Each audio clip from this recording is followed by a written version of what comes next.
Shalom, Kol Halal Yahweh Bashan Abishai Bahashem Rakakwadash. Double honors unto the apostles and the elders. Salutations to all my fellow laborers doing this work in truth and sincerity, risking their lives and their freedom to do so now more so than ever. To the scattered elect that are scattered around the four corners of the earth, that be among the heathen nations, that be like unto the speckled bird, the Israelite foreigners. And to the Akwath that are listening and learning, to you I say Shalom. This is your brother Malcolm from the branch of the Great Millstone here in Chicago. Watched a couple videos. The other one, Yahweh Ratazah, I will do a response to the setup with Jam Master Jay mentioning the 12 tribes, while with a bald face and a razor cut.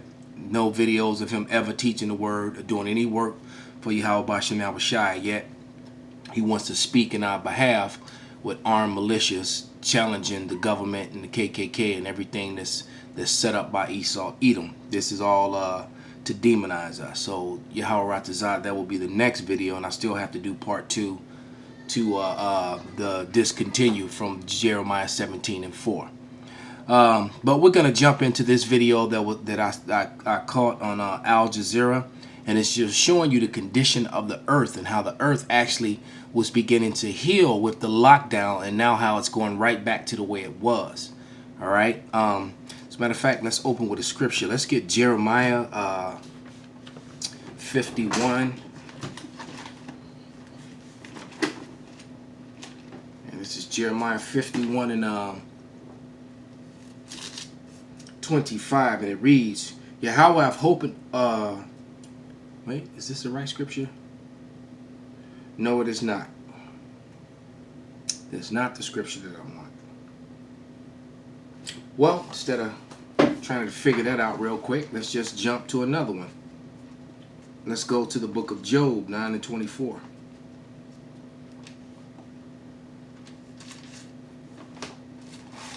And the reason the earth is in the condition that it's in is because of this. The earth is given into the hand of the wicked. He covered the faces of the judges thereof. If not, where and who is he? So the people who are judging the earth, are not fit to judge. Look at the condition of the earth. And the true judges of the earth has been covered up. So there's a fraudulent people that are standing in the place of the true judges, and they're ruling the world in wickedness. Does it not say in First Maccabees, that the evils began to multiply in the earth when the Edomites, all right, when the Edomites came into power, because Alexander of Macedon was an Edomite, all right, and when his race, his stock, his breed, his portion of mankind came into rulership, the earth has been in a bad place ever since. So without any further ado, we're gonna just begin to play the video. Let's talk about what's probably the best chance we'll ever get to save the planet and ourselves. This pandemic has given us a kind of glimpse on just how nature can mess with us if we mess with nature. And we know it's a mess, but for a while there, nobody was driving or flying. Factories shut down.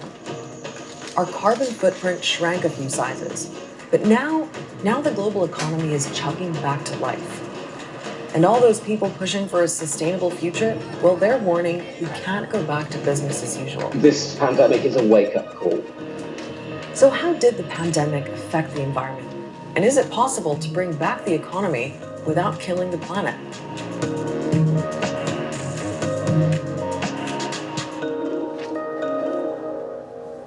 And the answer to that question, is it possible to bring back the economy without killing the planet, is no. Let's grab a scripture. This is let's go to the book of Isaiah.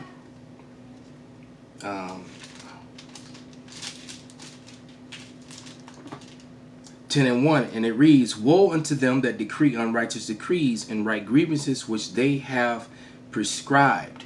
And see the recipe that is used by Esau Edom to govern and rule the earth with his technology His technology is a pollution, is a disease, is a cancer.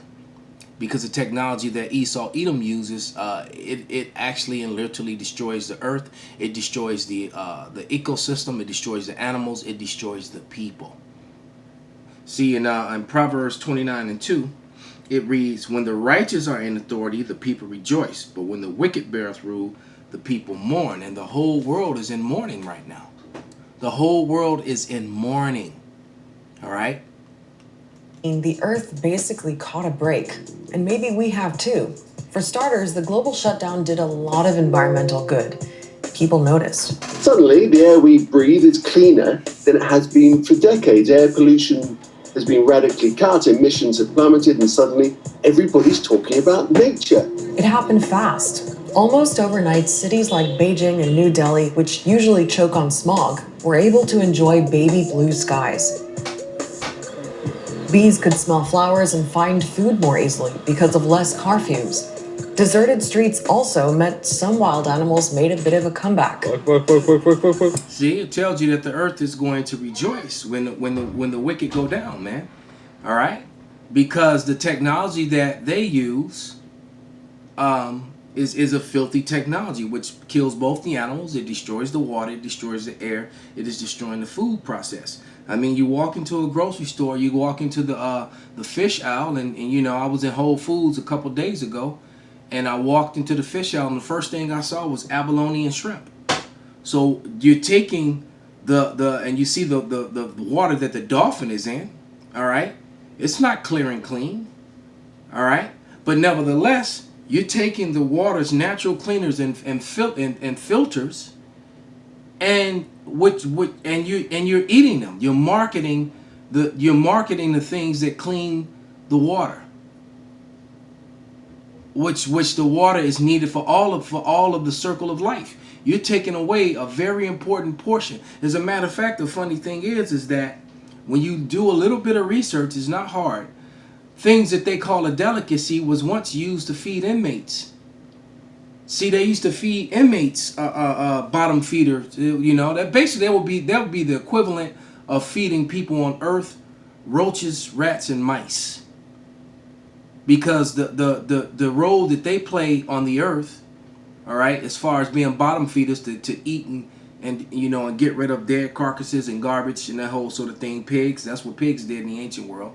They ate the dead carcasses. They ate the dung, what we would just, you know, we call shit. They would eat dung, doo-doo. They would eat it. And that's what shrimp, lobster, crab, abalone, clams, that's what they do. They eat the refuge from the dead carcasses of the other animals and the body waste of the dead animals, and you know, they clean up the seafloor, which keeps the water clean. It's just like how you buy things like that, where people who have aquariums with large fish aquariums, you buy things like that, and they keep your water cleaner. You know, they clear up and clean up the water. But this man, like I said, these people that are in control with their unrighteous decrees, they set things like that and to be eaten and set on the dining room table. And then of course, when humans eat those things, that's why cholesterol, diabetes, and all things like that are high. High blood pressure, cardiac issues, all those things are a result of eating those types of foods. All right, and then and what do they do when after they're already high in cholesterol?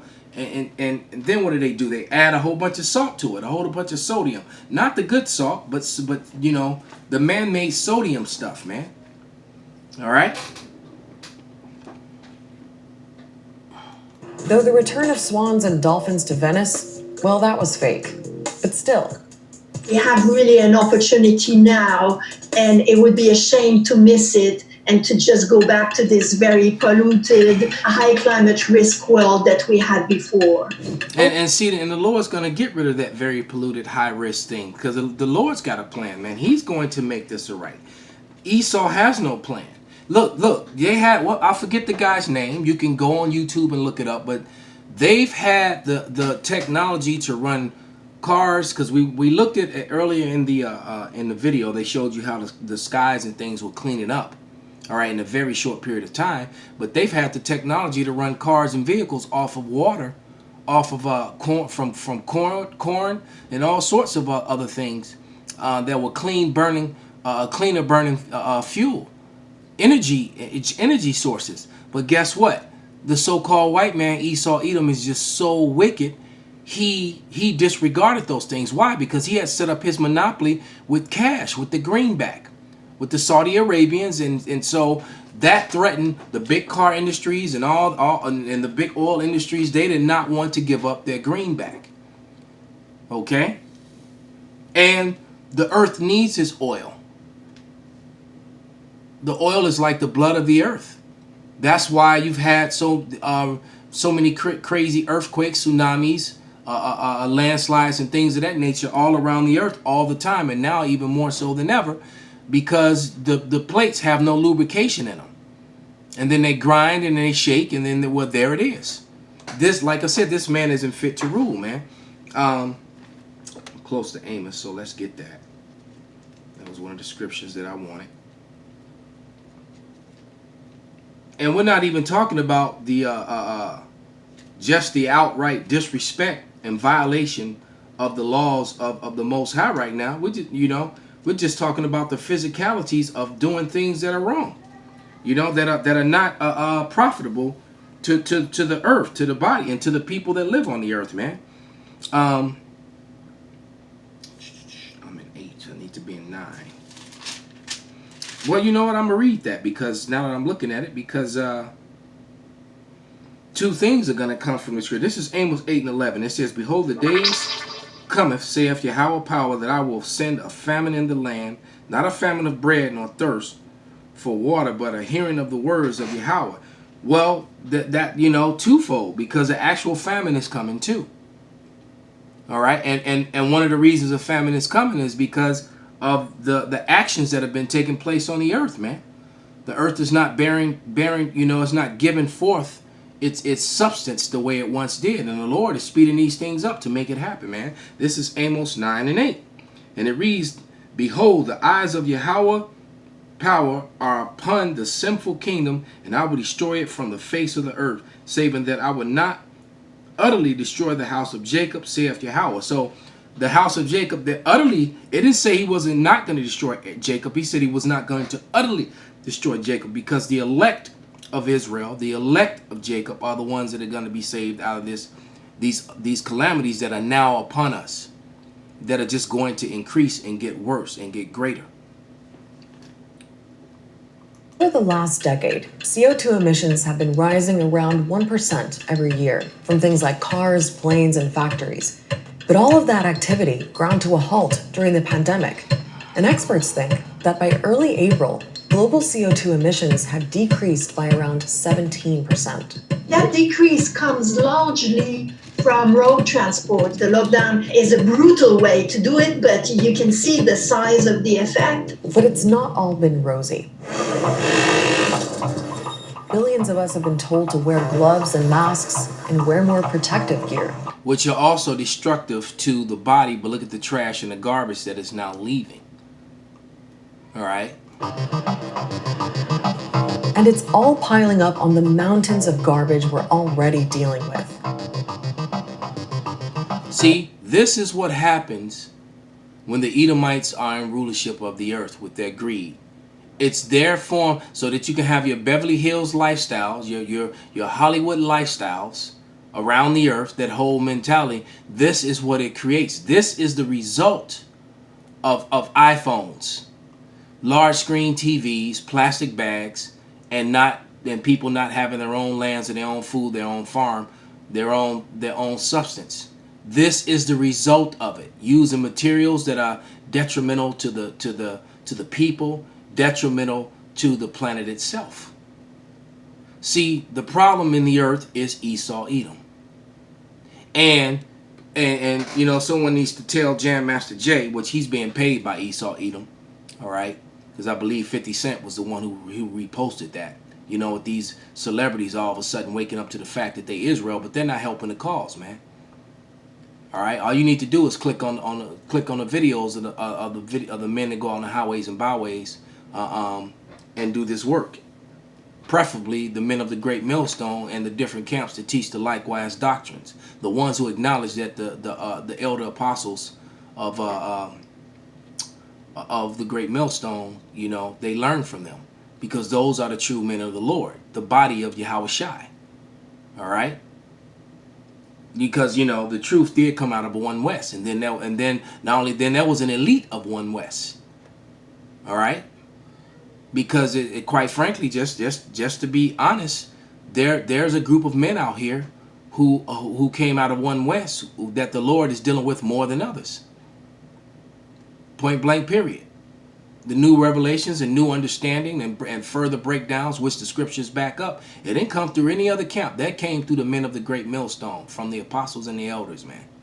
That's who the Lord was dealing with. Because now you got a lot of other camps that were in denial of a lot of things that they were saying that are now teaching the same thing. Because they see it's true. And everyone was coming and coming against the chip. And the RFID, many guys were, and now it's so prevalent in your face, it's undeniable. Damn near every other commercial or TV advertisement is showing it. All right? But yeah, look at the condition of the earth under this man's rulership and under his way of life. And it's all piling up on the mountains of garbage we're already dealing with. Animals that were protected because of tourism and the money that came with it suddenly became targets for poachers. And the world lost more rainforests. In March, it was more than twice the monthly average. While this pandemic is and see even the forest and the wildlife, because there's that scripture about no fella has come against us, no one who chops down trees. That's what the fella is talking about.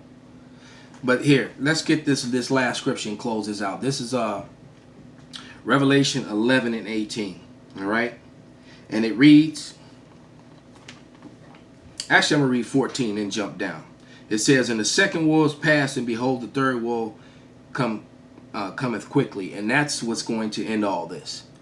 The final cleansing of the earth, with fire is going to come and burn and destroy Babylon. Damage is going to be around the earth, but that fire is the number one cleansing agent, and then the earth is going to heal. You saw how the earth began to heal just from those 2 months. How much faster? And with Esau, Edom out of power and in shackles and chains. All right, because their first job is going to be to clean up dead bodies that are going to remain after the Lord comes back, in this third world's war and annihilates the armies of the earth. All right, that's what's going to happen in a nutshell. That's the short version. Right? This is Revelation 11 and 18. And it reads, "And the nations were angry, and thy wrath is come, and the time of the dead, that they should be judged, and that thou shouldest give reward unto thy servants the prophets." So the men of the Lord are going to get their reward for standing stiff, for suffering, for going through what we go through, being disrespected by our families, our women, our people, everyone, mocking. It says, "And give reward unto thy servants the prophets, and to the saints," which is only the Israelites, right? "And them that fear the name, small and great." So the name of Yahweh Basham Yahushai, which I'm not going to even say that I believe through faith. I know through faith it's the right name. All right? Because I know through common sense that the names that are being used now are revised names that were created by that rabbi. I forget his name right now. All right? And that they're using another language. They're using a couple different languages and using the Hebrew they're using the Hebrew characters, but to basically to speak another language. That's modern day Hebrew, which is Yiddish based, which they'll try to deny, even though their history books and tell you so. Their encyclopedias and their dictionaries to show you how great liars they are. But once again, "And the nations were angry." This is Revelation 11 and 18. "And the nations were angry, and thy wrath is come in the time of the dead, that they should be judged, and thou shouldest give reward unto thy servants the prophets, and to the saints, and them that fear the name of Yahweh, small and great." All right? and shouldest destroy them which destroyeth the earth. Call halal Yahweh Bashan Abishai by Hashem Rakakwadash, Wa Abba Babal Shalom.